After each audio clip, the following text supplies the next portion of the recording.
керек заттар.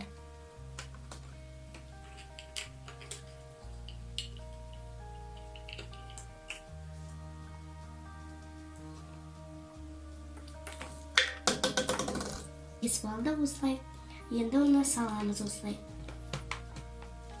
Енді осы қақпақтардың шет жақтарын кесіп аламыз.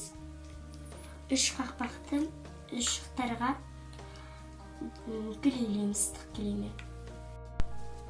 Міне осылай біз кесіп алдық. Енді біз осы қақпақтарды былай кесіп алдық. Енді ыстық клеймен жан жағына клейлеп аламыз.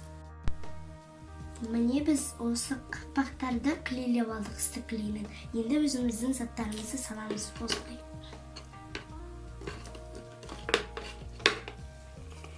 Міне осындай бізден шықты. Міне осындай пластмасс бутылкадан осынша жетеді бізге. Бізге екі лак керек, ручка, қайшы керек. Екі жаққа бөліп кесіп аламыз. Міне біз осындай бояп алдық. Бізде осындай білезік шықты.